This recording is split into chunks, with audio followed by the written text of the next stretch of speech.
Hello student, for class 12 prose में first lesson का revision करवाने जा रहा हूँ। कुछ स्टूडेंटों ने देर से पढ़ाई शुरू की, वो फिर से अपना ये लेसन तैयार कर सकते हैं। आज उन्हें मौका है पढ़ने का। तो फर्स्ट लेसन है a girl with a basket. बहुत ही इम्पोर्टेंट लेसन है, अक्सर इससे एग्ज़ाम में आता है। तो देखिए, पहला लेसन मैं पढ़ाने जा रहा हूँ। ये लेसन जो है ये विलियम सी डॉगलास ने अपनी यात्रा के दौरान लिखा। यानी इन्होंने भारत भ्रमण का वर्णन किया है कि यहाँ भारत के लोग कैसे हैं, उनसे प्रभावित होकर के लेसन लिखा। The platform were packed. लेखक न्यू दिल्ली से हिल स्टेशन जा रहा था। रानीखेत बरेली तक इसको ट्रेन से जाना था और इसके बाद फिर कार से जाना था। तो जब ये ट्रेन से जा रहा था लेखक, तो हर स्टेशन पर उतर करके देखता था प्लेटफार्म कैसे थे। The platform were packed with people. वे प्लेटफार्म लोगों से भरे हुए थे, यानी भीड़ भाड़ वाला इलाका था। प्लेटफार्म पूरे लोगों से भरे हुए थे, जिनमें Sikh, Muslim, Hindu, soldier, merchants, priest, porters, beggars, hawkers, almost इतने प्रकार के लोग थे। सिख, मुस्लिम, हिंदू, सोल्जर्स माने सेना के सिपाही, मर्चेंट्स व्यापारी भी थे, ट्रेनों से यात्रा करते हैं व्यापारी, प्रीस्ट पुजारी साधु लोग, पोर्टर्स एक कुली, बैगर्स भिखारी मांगने वाले, हॉकर्स और अपना सामान चिल्ला करके बेचने वाले, गाड़ी के डिब्बों में भी मूंगफली ले लो, ये वाले। Almost everyone was barefoot. लेकिन एक सबकी विशेषता थी कि सभी लोग नंगे पैर थे, barefoot, and dressed in loose white garments. और सभी लोग ढीली ढाली लूज और वाइट और सफ़ेद गारमेंट्स माने कपड़े पहने हुए थे। यानी वहाँ का रीति रिवाज था, ये रिवाज ही था कि सभी लोग सफ़ेद कपड़े ही पहनते थे और ढीले ढाले कपड़े पहनते थे। I would ask at least 3 people. लेखक कहता है, क्योंकि लेखक अमेरिकन था और वह अंग्रेजी जानता था, यहाँ की भाषा नहीं जानता था, इसलिए वह ढूंढ रहा था कि कोई अंग्रेजी बोलने वाला मिल जाए, बातें की जाएं, चुपचाप कहाँ तक बैठा जाए। इसलिए वह ढूंढ रहा था। तो लेखक कहता है, I would ask at least 3 people. मैंने 3 लोगों से बात की, यानी कोशिश की उनसे जानने की कि वो अंग्रेजी बोल सकते हैं। Before I could find one who spoke English. इसके बाद फिर एक व्यक्ति मिला जो अंग्रेजी बोल सकता था। यानी अंग्रेजी बोलने वाले व्यक्ति को ढूंढने से पहले 3 लोगों से और उसे पूछताछ करनी पड़ी, जब उसे एक व्यक्ति मिला अंग्रेजी बोलने वाला। इसके बाद लेखक ने उससे बात की। वी वुड टॉक, हम लोगों ने बातें की, क्योंकि पहले एक था, अब ये 2 हो गए, लेखक और वो व्यक्ति जानने वाला, इसलिए यहाँ पर वी का प्रयोग किया गया। We would talk world affairs, सांसारिक घटनाओं के बारे में, एंड एवरी मेजर टॉपिक, और प्रत्येक मुख्य घटना के बारे में। The news of the day produced, जो उन दिनों सुर्खियों में थे, यानी समाचार पत्रों में थे। किस पर बातें की? जो समाचार उस समय सुर्खियों में थे, अर्थात समाचार पत्रों में जो चीज़ें छप रही थी उन्हीं के बारे में दोनों ने बातें की। इन दिस वे लेखक कहता है, इस प्रकार I was trying to get a feel of the pulse. मैं गतिविधियों को जानने की कोशिश कर रहा था। आई वॉज ट्राइंग, कोशिश कर रहा था, टू गेट ए फील, समझने की, of the pulse of the nation, राष्ट्र की नाड़ी, अर्थात राष्ट्र में क्या हो रहा था इस सब को समझने की कोशिश कर रहा था। Checking opinion against official attitude and reports, और अधिकारियों के विचार क्या हैं, उनके रिपोर्ट्स, उनकी सूचनाएं, उनके बारे में बातें कर रहा था कि यहाँ लोग कैसे काम करते हैं, क्या क्या काम करते हैं, उनके मन के विचार कैसे होते हैं, ये सब जानने की कोशिश कर रहा था। क्यों कर रहा था? क्योंकि वह भारत के लोगों के बारे में जानना चाहता था, इसीलिए तो वो किताब लिखना चाहता था भारत के लोगों के बारे में, और तभी उसने ये लिखा। द रूट ले through one of the richest of India's agriculture area, दूसरा पैराग्राफ है ये।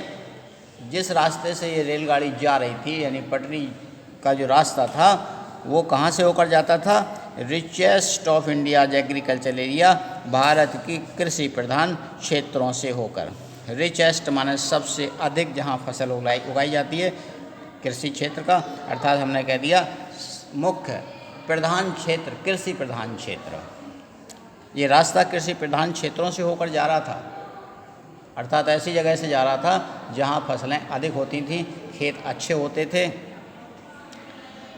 The Ganga, this was the plain of the upper Ganga river, और ये गंगा का पठारी भाग का मैदान था। वैसे भी गंगा का पठारी भाग सबसे उपजाऊ माना जाता है। गंगा नदी के पठारी भाग था ये। 1000 feet above the sea level, समुद्र तल से हजारों फीट की ऊंचाई पर, बट ट्रॉपिकल, लेकिन समतल, यानी ये मैदान जो था हजारों फीट ऊंचाई था समुद्र तल से और समतल था। द गंगा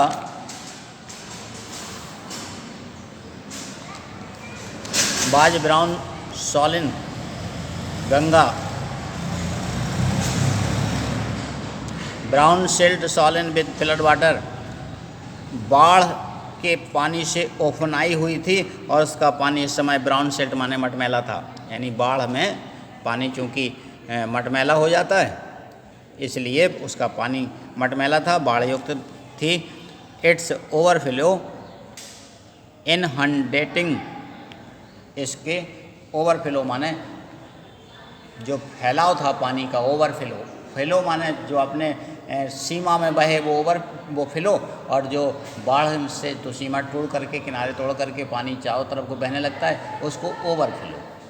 तो ये बाढ़ का जो पानी था, inundating thousands of acres of rice, हजारों एकड़ चावल यानी धान की फसल को डुबोए हुए था। इन अनडेटिंग, हजारों एकड़ चावल की खेती को, अर्थात धान की खेती को ये डुबोए हुए थी।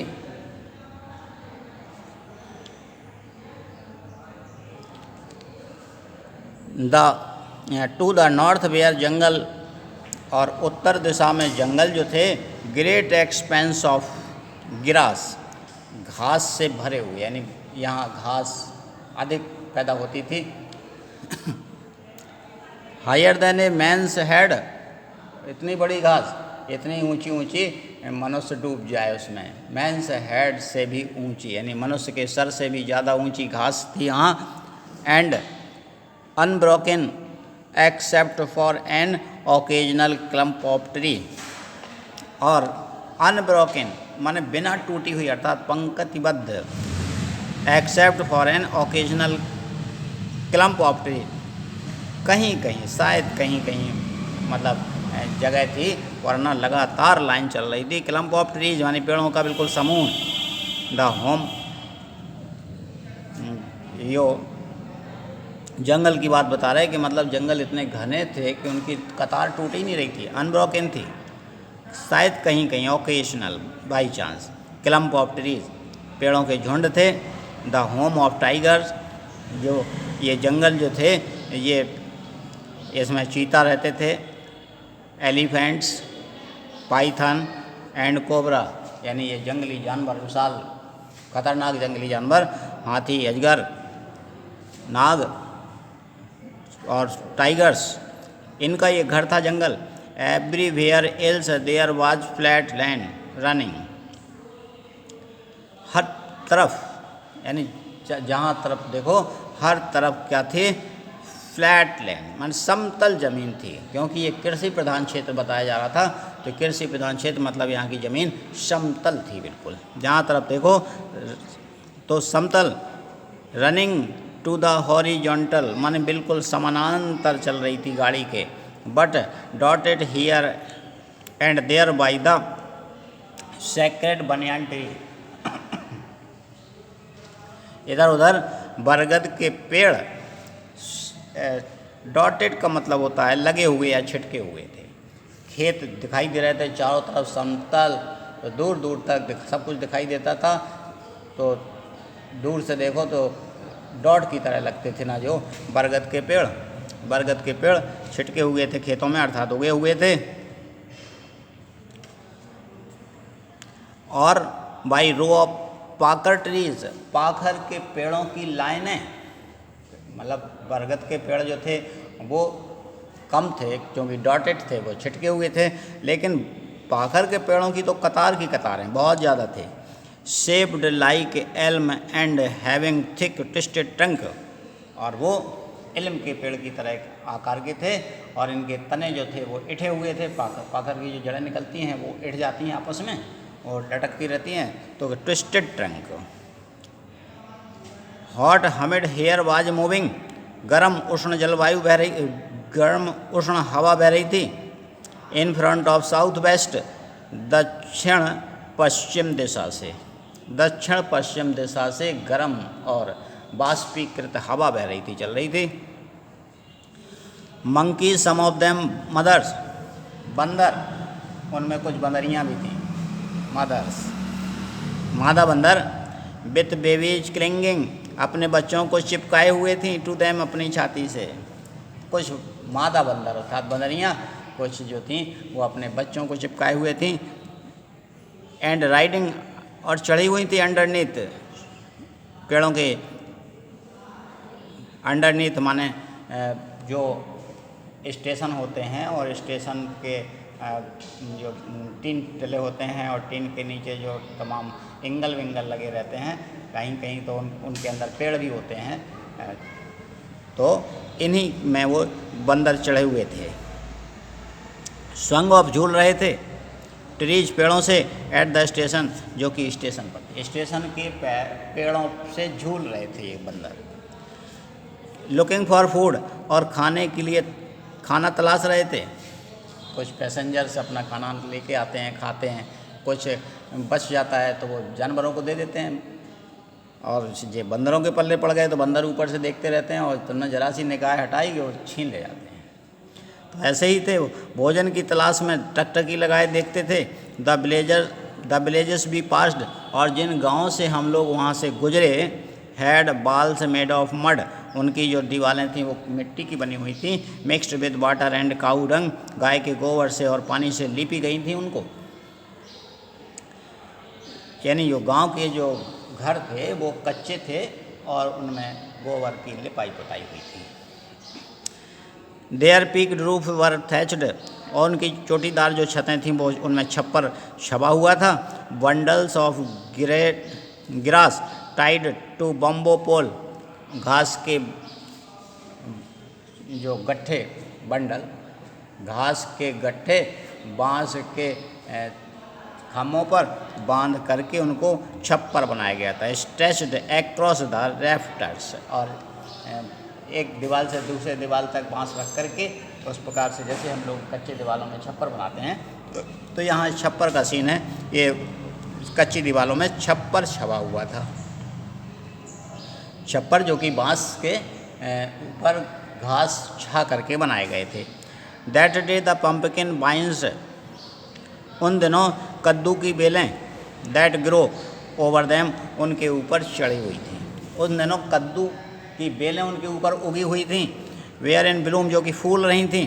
Trailing streaks of yellow over अरब ड्राई बाल्स, इन मिट्टी की दीवालों के ऊपर पीले फूलों से वो लाइनें, पंक्तियाँ बद्ध दिख रही थी, यानी पंक्तियाँ बनाए हुए थी। बेल है, बेल जैसे चढ़ जाती है तो बेल फैलती है चारों तरफ। अब बेल में फूल बहुत सारे लगते हैं तो एक कतार में फूल दिखते हैं। बेल आपकी चढ़ी और बेल में अगर फूल लगे हैं तो एक लाइन से ही तो दिखेंगे, तो ये कतारें बन रही थी, पहले फूलों की कतारें। यहाँ तक आप लोग निशान लगा लीजिए और इसके बाद फिर कल पढ़ेंगे। ठीक है, ये रिवीजन हो रहा है, दोबारा पढ़ लीजिए। थैंक यू, जय हिंद।